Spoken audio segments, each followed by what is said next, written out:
France Maghreb 2. 5, 4, 3, 2, 1, 0. Si on fait quoi que ce soit, c'est la mise à pied. Alors piétinez-moi, allez-y. Alors, mon avis tranché, c'est un appel, un avis de recherche. Mon avis de recherche, c'est où sont les Avéorésiens d'aujourd'hui et de demain. Donc en fait, je voulais partager avec vous une réflexion que j'ai eue en parallèle d'une lecture. C'est vrai que je l'ai déjà dit à plusieurs reprises, mais pour moi, certains livres ne méritent pas d'être lus, mais bien plus encore, ils méritent d'être étudiés. Et donc là, en l'occurrence, c'est le cas du livre de Paul Malvillac, donc qui s'appelle Avicenne et Avéorès, médecine et biologie dans la civilisation de l'islam, que je vous conseille et je vous invite à survoler et étudier. Et en fait, il m'est venu quelques points de réflexion concernant la théorie de l'intellect d'Avéorès. Et j'aimerais partager cela avec vous. Cette théorie me pousse à m'interroger sur nombre de points. Comment en est-on arrivé à sous-alimenter notre savoir, engendrant de fait une aliénation de notre réflexion intellectuelle? Comment et quand surtout sommes-nous arrivés à ce stade de pauvreté intellectuelle? Nous les héritiers d'un patrimoine riche culturellement et intellectuellement. Mais qu'en avons-nous fait? Régis par nos sens et nos émotions, même notre pragmatisme finalement se veut être orienté loin, très loin d'une ouverture élévatrice au départ. Alors ma question c'est, à quand des Avéorésiens de demain? À quand? Il y a une chose dont je suis convaincue, c'est qu'ils sommeillent tous en nous et je suis convaincue que le meilleur est à venir. Et il le faut d'ailleurs. Nous devons de croire que nous avons tous autant ce potentiel, que nous pouvons aussi apporter de nos lumières à nous, de par notre intellect et également quelque chose, une plus-value pour les civilisations à venir. Il y a une chose aussi qu'il faut savoir finalement, c'est que au vu de l'assistanat moral et psychologique dont nous sommes tous des potentielles victimes, eh bien, ce sera d'autant plus honorable pour ces hommes et ces femmes, ces Avéorésiens de demain, de susciter l'éveil, d'alimenter la réflexion, alimenter une des plus belles parties de l'être, laquelle? La pensée. Donc encore une fois, le constat ambiant est tellement morose qu'on en oublie que nous avons la capacité de le rendre beaucoup plus lumineux, beaucoup plus rafraîchissant, beaucoup plus positif. Je le crois, oui, nous avons tous ces capacités. Et cet avis de recherche parce que on oublie en fait par rapport à certaines pollutions médiatiques, certaines pollutions sociétales qui nous pousse finalement à ne pas faire une certaine gymnastique cérébrale qui est d'urgence vitale de faire revivre en soi. Sabrina, merci. Tarek, réaction sur ce que vient de nous dire Sabrina. Ça doit t'interpeller un petit peu? Beaucoup, d'autant plus que c'est la ligne même de la radio qui est... Elle comprend vite, Sabrina. Oui, qui est quand même, pour nous, et c'est pas faire de la propagande religieuse, parce que moi, je n'utilise presque jamais la religion dans mes raisonnements intellectuels, mais l'intellect d'Avéorès pour arriver donc au même but en définitive. Le premier, c'est Iqra, le premier verset du Coran.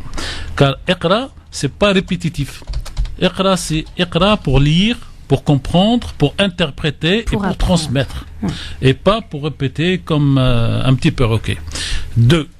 Donc forcément, c'est la réussite scolaire. 3, avec la réussite scolaire, doit correspondre une réussite sociale, donc une indépendance économique.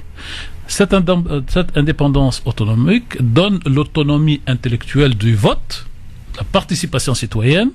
Et si on va au dernier degré des degrés, c'est de faire de la politique, de se faire élire pour pouvoir propager ses idées. Et donc, quand par hasard, et sans le vouloir, en faisant le raisonnement, j'arrive à 5 points. Et ces 5 points, certains de mes amis me disent mais ça correspond aux 5 bases de la religion. Oui, peut-être, mais ça correspond surtout à 5 étapes d'une réflexion sur le long terme qu'Avéorès et quelques autres ont fait. Et quand on commence par lire pour savoir qui on est, on n'a plus peur de tout ce que les autres disent de nous ou pas, parce qu'on sait qui on est. Et donc c'est important de savoir qui on est. Pour savoir où on va, il faut savoir d'où on vient. Donc il faut savoir d'où on vient, qui on est, pour savoir où aller.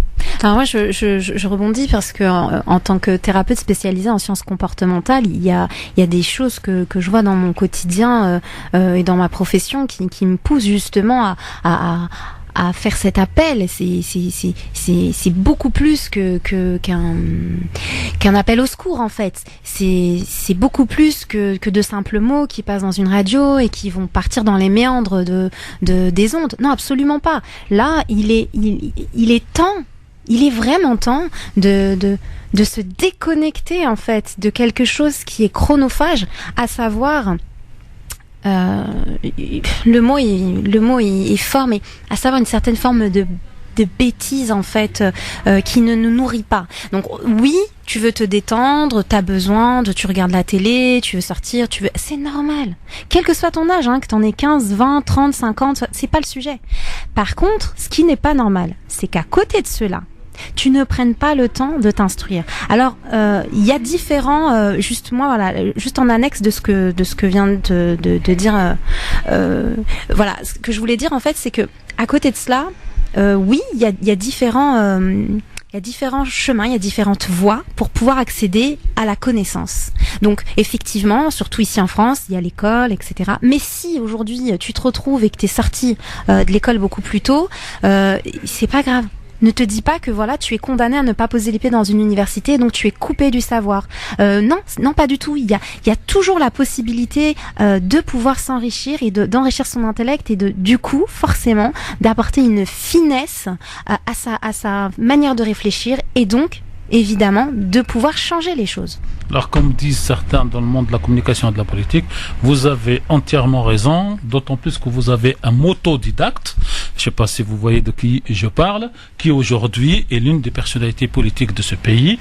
Monsieur Estrosi n'a pas beaucoup d'école, il était il était un motard, d'où le surnom donc de motodidacte. Ça l'a pas empêché de faire des choses et d'apprendre. Donc en fait, il y a une question de volonté, de possibilité, d'opportunité. Et des fois, quand on n'a pas les opportunités, on peut, en quelque sorte, aller les provoquer en allant à des meetings, en allant rencontrer des gens, en apprenant. Et petit à petit, si on sait qui on est, comme on l'a dit tout à l'heure, on peut faire et on peut agir. Alors, je sais qu'on est pris par le temps, je suis obligée. Attention à l'obscurantisme, quel que soit le sujet. Tout à fait. C'est-à-dire, tu veux t'orienter, peu importe ce soit de la politique, de la religion, des sciences, peu importe. Mais attention, reste toujours dans l'ouverture de quelque chose et dans le partage, parce que, encore une fois, et je le dis et je le dirai toujours, c'est de débattre avec des gens qui sont divergents, ça va t'ouvrir l'esprit et non pas tomber dans un obscurantisme et dans ton apprentissage et de t'isoler là-dedans et de te fermer là-dedans. Ça, ce n'est absolument pas s'ouvrir intellectuellement. Gandhi dit à ce propos,